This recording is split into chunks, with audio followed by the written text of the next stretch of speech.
Kumusta naman yung nanay? Pumupunta naman dito? Bihira po.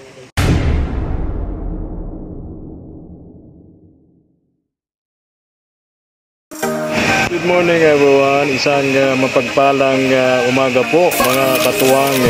Muli po ito po si Efren Espanyol, ang inyong small YouTuber. Ngayong umaga mga katuwang,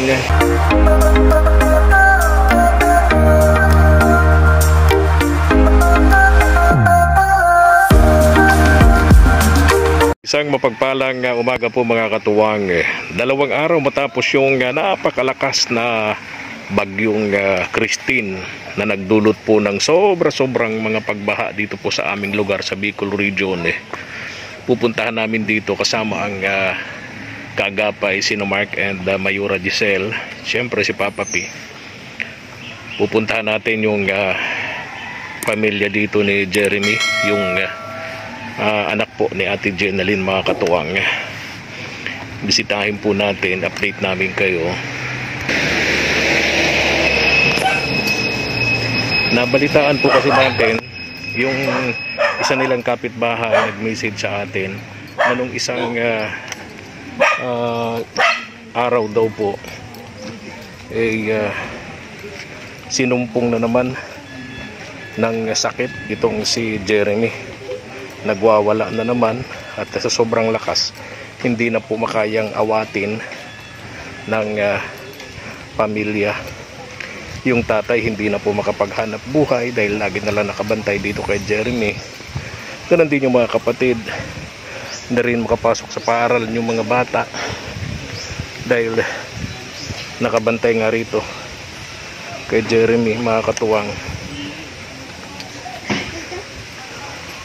Nung una medyo gumaling po ito kasi yung barangay dito nag-sponsor ng pagpapagamot. Bali 2 injection daw po ang ginawa kay Jeremy, kaya gumaling-galing ito. Then sobrang mahal po kasi mga katuwang ang presyo po ng isang turok sa ganitong sakit. Na kausap ko rito yung isang dati kong kasama sa radyo, panahon na ako po ay isang broadcaster, yun naman ay isang technician, si Benti Boy.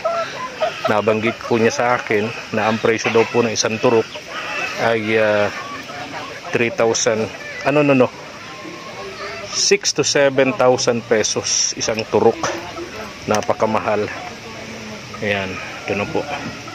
Buti na lang po hindi naman masyadong naapektuhan yung kanila pong bahay nung nagdaang bagyong si Christine.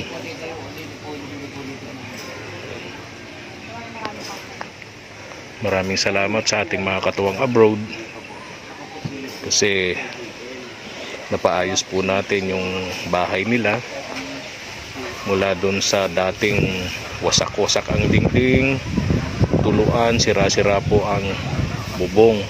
Ngayon medyo okay na po, hindi na sinala natutuluan ng ulan. Then hindi pa nga lang tapos yung kusina at yung kwarto na inaayos natin dito. Then yung kanila pong CR hindi pa rin po tapos doon, pero yung kadalang kusina okay na po. Pakalayo na po doon sa dating itsura nitong bahay na to, doon sa bahay na nadatnan po natin noon mga katuwang.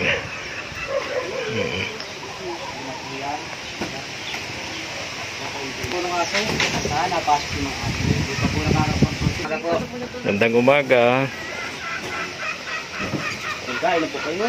Kaya nagkape na po. Nagkape kayo. Nagkape na. Ito kayong bitoro.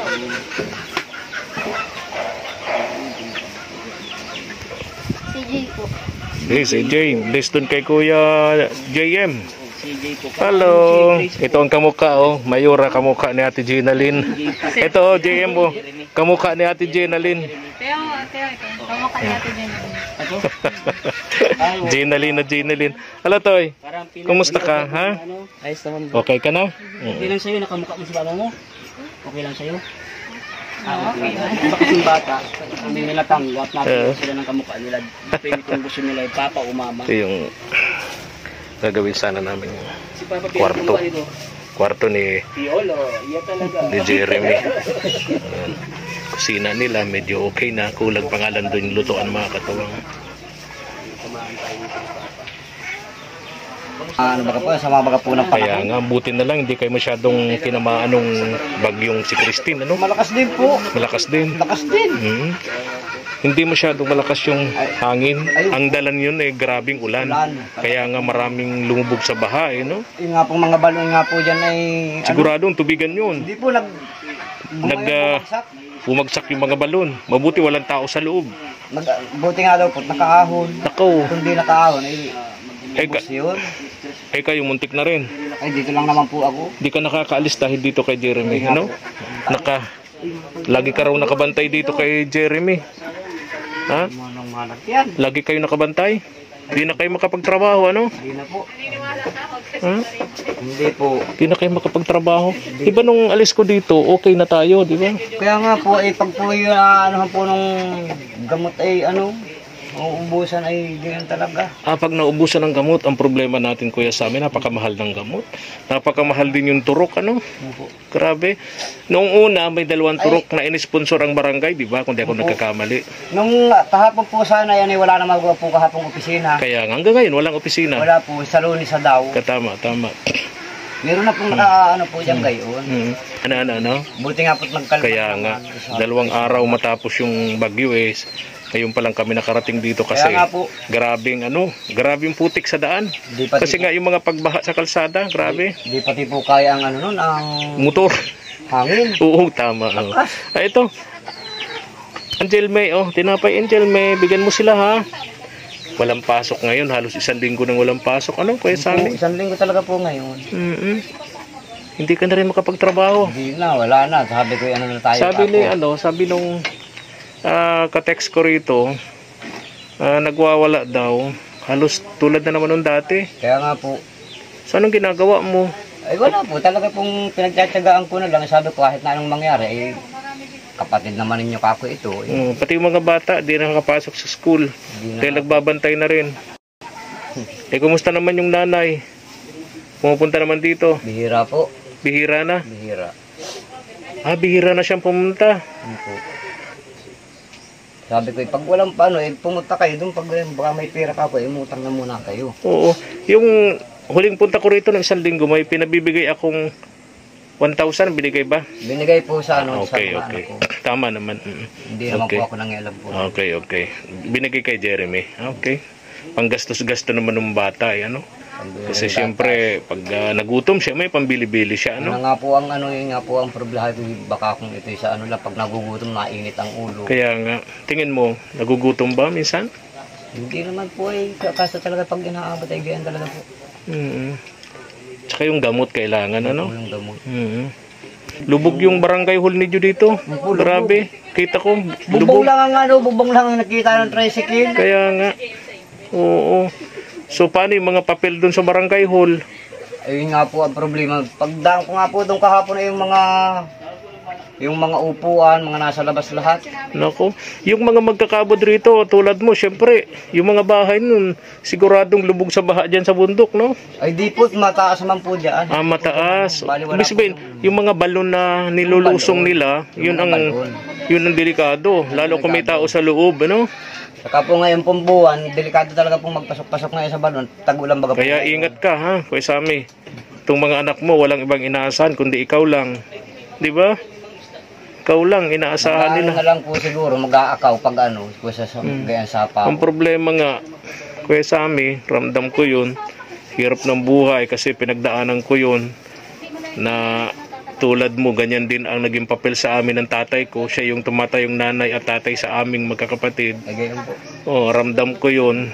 Ang hirap niyan, Kuya Sammy. Nakikita ko yun sa tatay ko. No? Lalo sa'yo na bukod sa ikaw yung tumatayong tatay at nanay, may sakit pa yung isang anak mo. Panganay. Hindi mo maalis-alisan, di ba? Siya nga po. Dapat nakabantay ka lagi. Paano kung magkahanap buhay kung lagi ka nakabantay, di ba? Nakatutok dito sa anak mo si Jeremy, ano? Po. Napakahirap. Ito pala may nag-message sa akin. Nagkaroon siya ng ganyang sakit, yung anak niya. Halos 3 taon pa lang dire-diretsong gamutan yun, Kuya Sammy. Yun po. Medyo matagal-tagal pala yan, ano? Siguro pwede naman po, siguro po tatagal sa gayon. Ha? Pang-apat na araw na nga po yung maayos sa is ngayon. Ngayon? Yun po. Okay. Pasarap nga ito ko ngayon. Oo, Salamat okay. sa Diyos. Pero nung yung pagkagaling ko dito, sinumpong na naman. Ganun po, ang hirap. Ilang gabi. Ay, ano po, matagal maka nung pagpunta po ninyo dito, meron na pong ano pala yun, hindi ko alam, kala ko ayos pa. Oo. Kaya hindi baga po naglabas, sabi ko ay, Hindi nga nag-iimik nun kaya nga po, nung sulo ka baga po nun, nung masundo ako dito, sabi Oo, ko, tama. hindi sinaktan yung mga kapatid na ako. Pag sinusumpong siya, nananakit na rin. Pag po, hindi naman po pag ako'y wala lang, pag ako'y hinahanap, Yun ang nakakapag-alala dun. pag ako'y hinahanap ay wala po ako, yun, nagagalit siya na di ako nakikita. Yun. Gusto niya, laging naandito ako sa bahay. Yung nanay niya hindi naman hinahanap. Hindi po, Hindi hinahanap. hindi po. Talaga So- pong ako lang. Kontento lang siya na hindi pumunta yung nanay niya, basta't ikaw ang nandito sa tabi niya. Andito po. Okay. Wala po siyang hinahanap na iba. Ito, hindi na rin ito makapasok. Ano pangalan nga nito? Kamukha ito ni Ate Gina Lynn eh. Anong pangalan mo nga? Angel May. Angel May. Anong grade mo, Angel May? Ha? Grade 3. Grade 3 po. Ha? Nawawala sa dulo yung Na kayo masyadong hindi na po kami masyadong nabasa, nababasa. no? Wala talaga. Wala man lang kaaraampiya sa gayon ng hangin. Oo, laking tulong nung Dito lang ako natutulog nung nagawa natin. Kaduyan. itong bahay nila. Kasi kung dati pa lang ito, Kuya Sammy, sigurado lipat bahay kayo. Ay, po talaga. Sigurado basang-basa na naman basa. kayo, ano? Ito yung sabi natin, lalagay tayo itong banggirahan ba ang tawag doon, Kuya Sammy? Dapugan po yan. Dapugan, o, dapugan dyan ang lutuan. Kaya lang wala pa tayong budget para gawin po natin yung lutuan nila dyan. Ito na yung banggirahan nila eh. Lalagyan nila ng mga plato, gamit nila. Yan. Tapos yung kwarto nila doon. Kapag salamat ko, Efren, kung wala po talaga po wala po kayo, ay talagang, basang-basa po talaga kami dito. Talagang, mga nakaupo na naman kami nito kung saan may hindi natulo. Katulad ng lagi kong sinasabi ko sa amin, lagi tayo magpasalamat sa Diyos. Ay, talaga kung kayo nga po ang inaano talaga po namin mag-anak.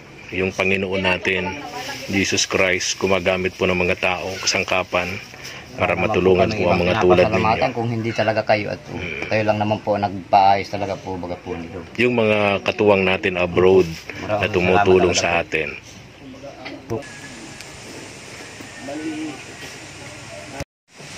Ano bibili mo dyan? Pambigas mo dito na ba? Pambigas. Dagdagan mo ng pang-ulam. Diba? May pambigas na, may pang-ulam pa. Ano? Diba?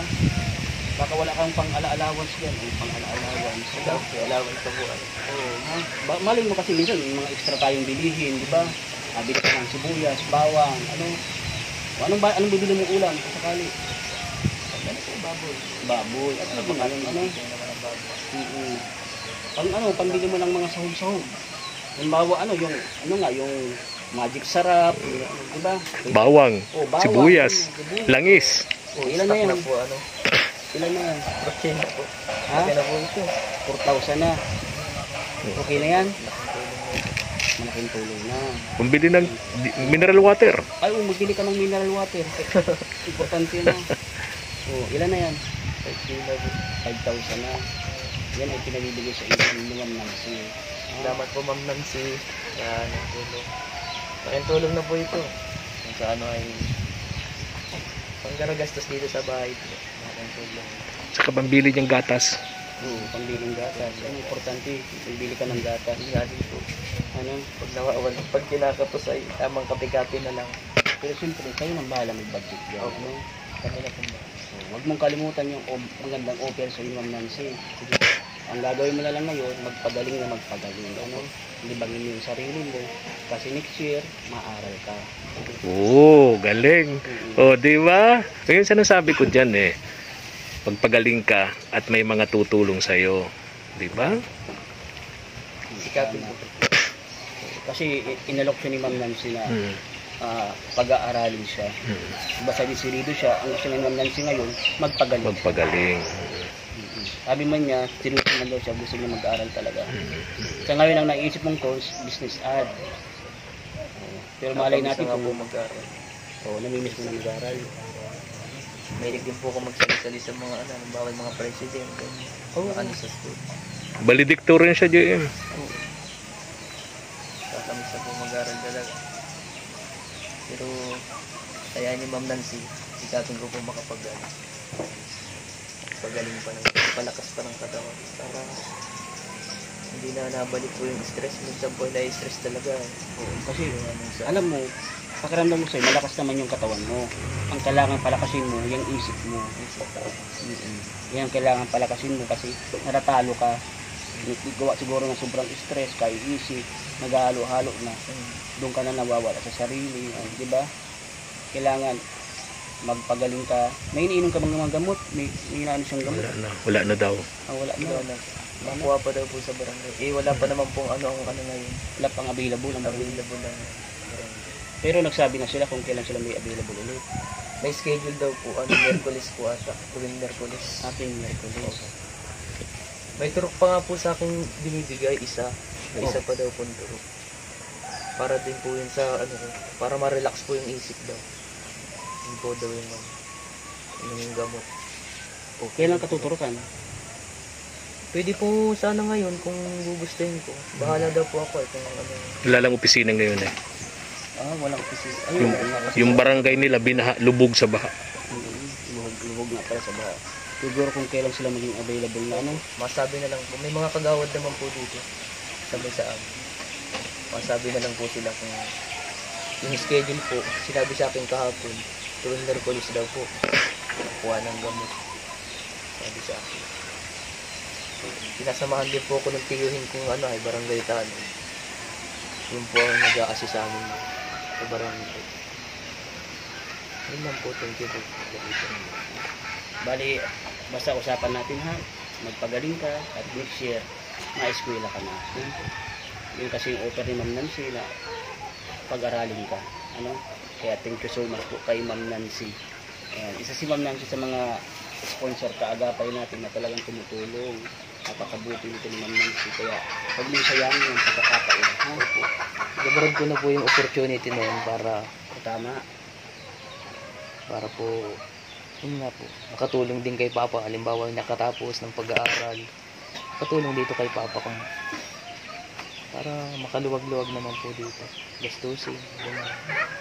At least masaya ngayon si Jeremy, yung sponsor po ng Kaagapay, para at least yung mga pangangailangan po ni Jeremy, para hindi na po siya laging sinusumpong, kasi karamihan daw sa ganyan kailangan laging may gamot, especially Good morning everyone, isang mapagpalang umaga po mga katuwang.